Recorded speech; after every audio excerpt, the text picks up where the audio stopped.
तो आज से हम एसएसटी पढ़ेंगे क्लास 3 का, ठीक है। सबसे पहले एसएसटी का फुल फॉर्म क्या होता है? Social studies. सोशल स्टडीज क्या कहते हैं? जिसको हम हिंदी में कहते हैं सामाजिक अध्ययन। क्या कहते हैं? एसएसटी में हम पढ़ेंगे समाज के बारे में, ठीक है। उसके अलावा हम पढ़ेंगे पृथ्वी के बारे में, ग्रहों के बारे में, सन मून वेदर के बारे में कि कैसे मौसम बदलता है, पेड़ों के बारे में, पौधों के बारे में, और दूसरा है इतिहास, हिस्ट्री। हिस्ट्री में हम पढ़ेंगे कि हमारे साथ पहले क्या हुआ है। जैसे मुगल शासन पढ़ेंगे, ब्रिटेन शासन पढ़ेंगे। ब्रिटेन शासन से आज़ादी, ब्रिटिश गवर्नमेंट हमें 15 अगस्त 1947 को देश हमारा आज़ाद हुआ था ना बेटा।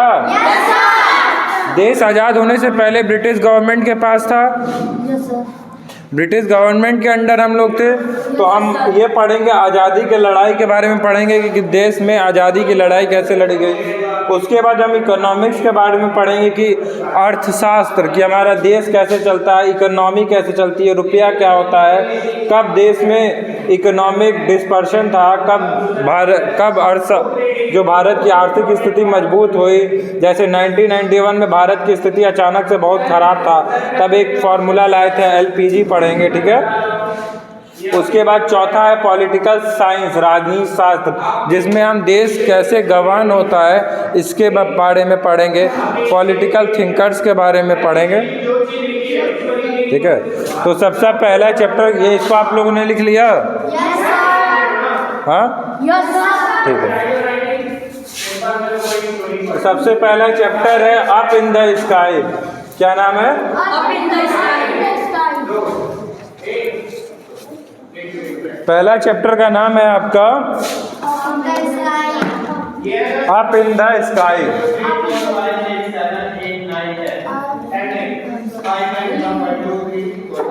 ऊपर आकाश में क्या है?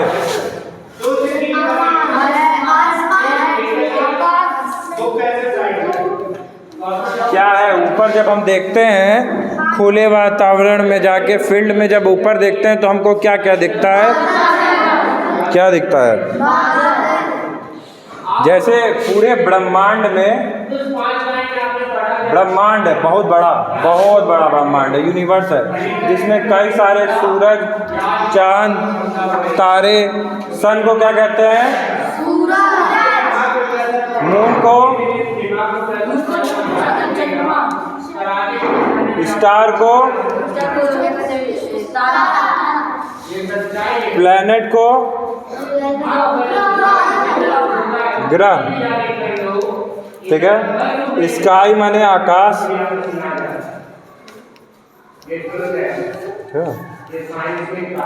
ये 5 चीजें हो गई, ठीक है। हम किस में रहते हैं? अर्थ में रहते हैं ना। अर्थ को हिंदी में क्या कहते हैं? ये 5 चीज़ हमेशा याद रखो। बिना इन 5 चीज़ों को याद किए कभी कुछ होगा नहीं। जैसे यूनिवर्स को हम ब्रह्मांड कहते हैं। क्या कहते हैं? इन 6 चीज़ों को नोट करिए आप लोग। 1 2 3 4 5 6 और 7। इन 7 चीज़ों को नोट करिए। सन का, सूरज, ये याद कर लो। ये सारी चीज़ें कल के क्लास में जब आप लोगों से पूछी जाए तो आप लोगों के दिमाग में पहले से याद होना चाहिए। समझ में आया? और जल्दी जल्दी लिखने का प्रयास करो। एक कान से सुनते भी रहो और लिखते भी रहो, सुनते भी रहो, लिखते रहो, क्योंकि हम देख के नहीं कुछ पढ़ा रहे हैं। जो मेरे दिमाग में आता रहता है हम बोलते रहते हैं, और हम इतना टाइम देंगे तो बहुत समय लग जाएगा, ठीक है। उसको जल्दी जल्दी लिखने का प्रयास करो उसके साथ में।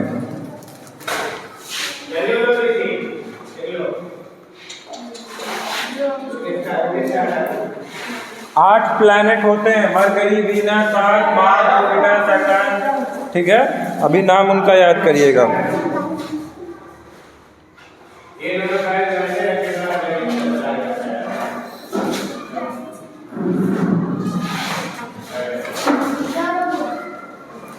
क्यों नहीं लिख रहे हैं आप भाई? क्या चीज?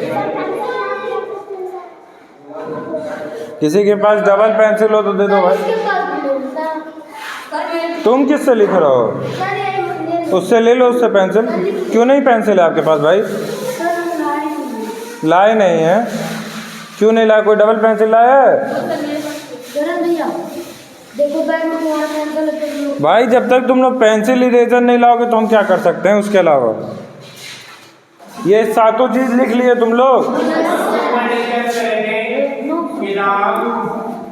एक चीज और लिख लो, साइंटिस्ट।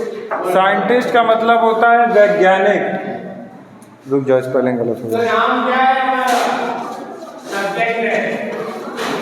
साइंटिस्ट का मतलब होता है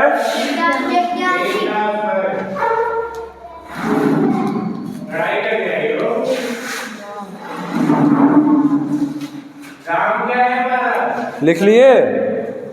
नीचे का मिटा रहा है, ठीक है। तो जो हम ये ब्रह्मांड बताए थे आपको, ये ब्रह्मांड जो होता है, बादल, आठों ग्रह, तारे सब मिलके क्या बनाते हैं? ब्रह्मांड बनाते हैं। क्या हुआ बेटा? क्या करना है? ये अब ब्रह्मांड जो यूनिवर्स हम पढ़े हैं, यूनिवर्स बना कैसे था, इसके पीछे एक चीज कहते हैं बिग बैंग थ्योरी। क्या कहते हैं? Big bang theory. ये ब्रह्मांड, ये चांद, तारे, सितारे, बादल, आकाश, कई सारे ग्रह, ये कैसे बने हैं, उस थ्योरी को कहते हैं big bang theory. Big bang theory सुन के तुमको क्या महसूस हो रहा है? एक बार बहुत बड़ा धमाका हुआ था। क्या हुआ था? ह्यूज एक्सप्लोजन कहते हैं। ह्यूज माने बहुत बड़ा, एक्सप्लोजन माने धमाका। ह्यूज एक्सप्लोजन हुआ जिसके वजह से ये सारे यूनिवर्स के जो चीज़ें हैं, जैसे कई सारे ग्रह, तारे, ये सब बने। क्या हुआ था? और इस थ्योरी को क्या कहते हैं? Big bang theory.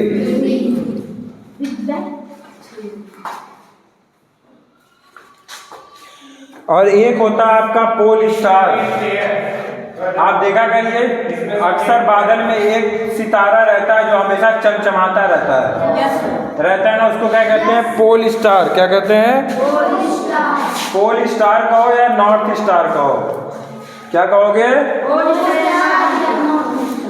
Pole star या नॉर्थ स्टार, जो चमकता रहता है रात में, ठीक है। उसके बाद गैलेक्सीज, बहुत सारे तारे, तारा समझ रहे हो ना, स्टार, बहुत सारे स्टार मिलके बनाते हैं गैलेक्सी, ठीक है। जितने तारे तुमको दूर से छोटे दिखाई देते हैं ना, वो एक्चुअली में उतने छोटे होते नहीं हैं, वो साइज में बहुत बड़े होते हैं। ओके, तो हमारा जैसे गैलेक्सी जो है, बहुत सारे उसमें गैलेक्सी में सूरज हैं और बहुत सारी चीज़ें हैं, लेकिन हम किस गैलेक्सी में रहते हैं? हम मिल्की वे गैलेक्सी में रहते हैं। किस गैलेक्सी में रहते हैं? मिल्की वे गैलेक्सी। अगर कोई पूछे आप किस गैलेक्सी में रहते हैं तो क्या कहेंगे? मिल्की वे। लिखो मिल्की वे, एक एक लाइन छोड़ के लिखो ताकि याद रहेगा। अपने बाद अपने हिसाब से लिखना। किस गैलेक्सी में रहते हैं? मिल्की वे। ठीक है। कई बार तुम लोग देखा करो, जब तारे जो होते हैं बेटा, वो कई बार ऐसे ऐसे शेप बना लेते हैं, ध्यान दिया करो। कई बार जब आप बादल में देखोगे तो इस तरीके का कुछ शेप भी बन जाता है। हाँ, और जब ऐसे कई शेप बना लेते हैं, उनको क्या कहते हैं? कॉन्स्टिलेशन। क्या कहते हैं? कॉन्स्टिलेशन। क्या कहते हैं? कॉन्स्टिलेशन। CONSTELLATION, constellation. समझ में आया? ठीक है।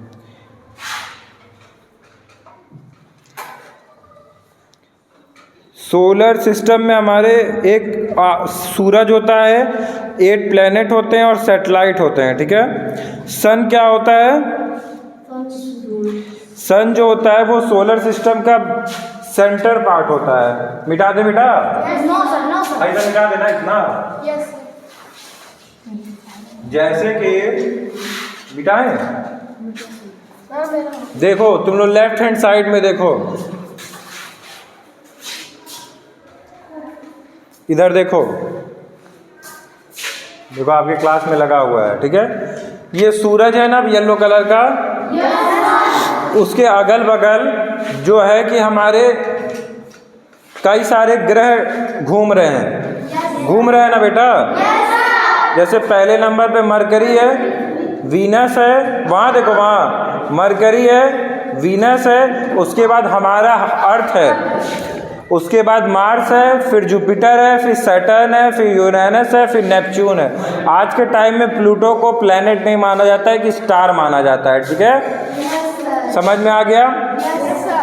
हम किस गैलेक्सी में रहते हैं? मिल्की वे गैलेक्सी में रहते हैं। यहाँ तक समझ में आया? ठीक है। अब सोलर सिस्टम में, जैसे कि अब आपको बहुत सिंपल भाषा में एक और समझा दे रहे हैं। जैसे क्या होता है, ये हमारा सूरज है, ठीक है, इसके अगल बगल, इसके चारों तरफ हमारे 8 ग्रह घूमते हैं। ठीक है, 8 ग्रह बन नहीं पा रहे हैं, समझ जाना। ठीक है, सबसे पहला है मरकरी, वीनस और अर्थ। ठीक है, ये गोल गोल घूमते हैं। ठीक है,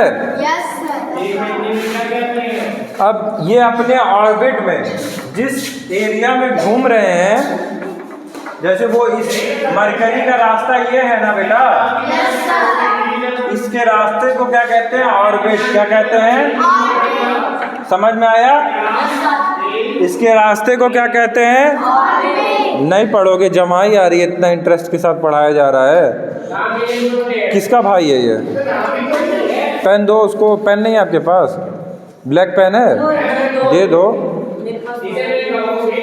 नहीं पढ़ोगे, कोई पढ़ा नहीं, पढ़ाएगा नहीं इतने डिटेल में जितने डिटेल में हम पढ़ा रहे हैं, समझ जाओ।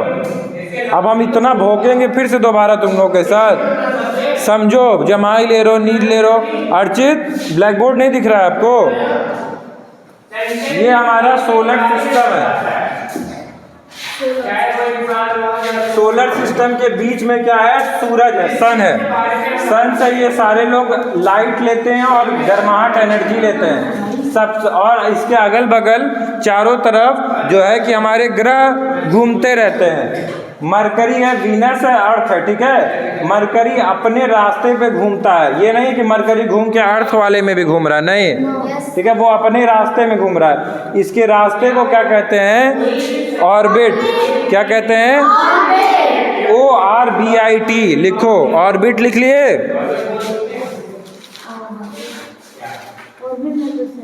ठीक है, ये सभी एक ही डायरेक्शन में घूमते हैं, लेकिन जो है कि आपका इनका स्पीड अलग होता है। मरकरी का स्पीड अलग होता है घूमने का, वीनस का अलग होता है, इसका अलग होता है। ठीक है, तो टोटल 8 ऐसे हैं। ठीक है, 8 जो है ये टोटल प्लैनेट घूमते हैं। कौन कौन से? मरकरी, वीनस, अर्थ और Saturn, Uranus, Neptune. Saturn, Uranus, Neptune. ये ग्रहों का नाम याद कर लीजिएगा, आपके बुक में दिया हुआ है पेज नंबर 6 में। ठीक है, स्टार्टिंग के जो 4 ग्रह होते हैं इनको कहते हैं इनर प्लैनेट। क्या कहते हैं? क्या कहते हैं? मरकरी, वीनस, अर्थ, मार्स। ठीक है, समझ में आया यहाँ तक? और जो उसके 4 ये चारों हैं, जुपिटर से लेकर नेपच्यून, इनको कहते हैं आउटर प्लेनेट। ठीक है, और हर ग्रह पे अपने अपने मून है। क्या है? मरकरी का अपना मून है, वीनस का अलग मून है, अर्थ का अलग मून है। मून को क्या कहते हैं? सैटेलाइट भी कहते हैं। मून को हिंदी में क्या कहते हैं? चांद। और वो सैटेलाइट का काम करता है। ठीक है, यहाँ तक समझ में आया? ठीक है, सबसे जो सैटर्न, जैसे हमारे यहाँ कितना मून है? हमारे पास कितना मून है?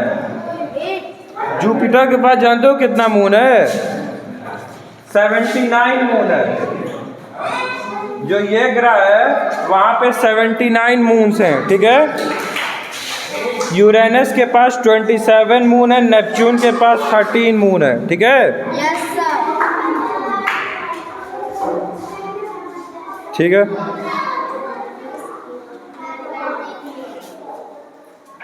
सन के आसपास एक हैवी बॉडी होती है, जो ठोस पदार्थ का बना हुआ बहुत बड़ा एक ऑब्जेक्ट होता है, चीज होता है, उसको हम कहते हैं एस्टेरॉइड्स। क्या कहते हैं?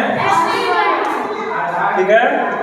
और एक चीज और बता दें, जैसे अर्थ है वो अपने जैसे ऐसे ऐसे भी घूम रहा है, ठीक है, ठीक है, और सन के भी घूम रहा है, जैसे ऐसे ऐसे ऐसे ऐसे घूमता है, अपनी जगह पे भी घूम रहा है और सन के भी चक्कर मार रहा है, ठीक है। जैसे ये अर्थ है तो ये नहीं है कि अर्थ केवल ऐसे सीधा घूम रहा है, नहीं, अर्थ ऐसे घूमा फिर ऐसे घूमा, ऐसे ऐसे घूमते घूमते घूमते घूमते जाता है कि अपनी जगह रोटेशन मारा फिर ऐसे मारा।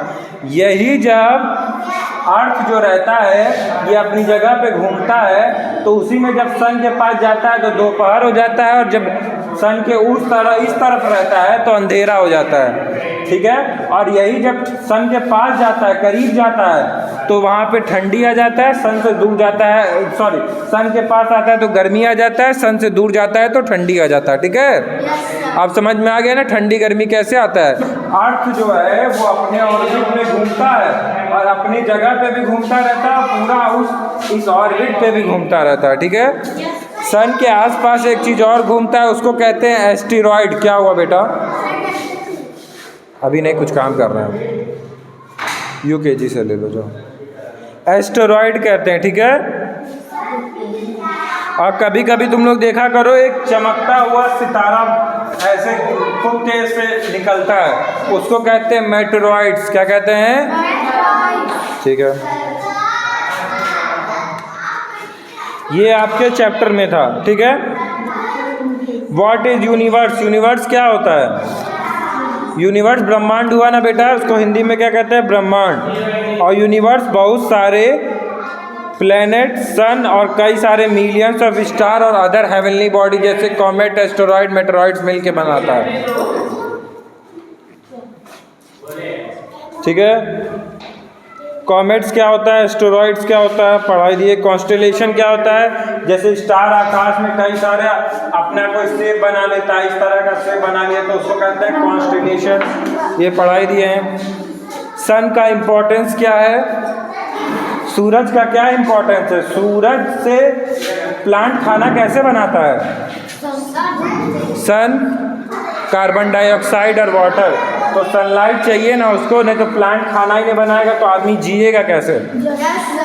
नहीं ना, लाइफ पॉसिबल है। सनलाइट नहीं मिलेगा तो कोई खेती नहीं हो पाएगा, कुछ नहीं होगा, सब मर जाएंगे, पूरा दुनिया ही खत्म हो जाएगा। जब प्लांट खाना ही नहीं बनाएगा तो प्लांट जब सूख जाएगा, और प्लांट जब सूख जाएगा तो प्लांट से हमको क्या मिलता है? ऑक्सीजन मिलता है ना, ठीक है। तो ऑक्सीजन ही नहीं मिलेगा तो क्या होगा? बिना सांस लिए मर जाएंगे।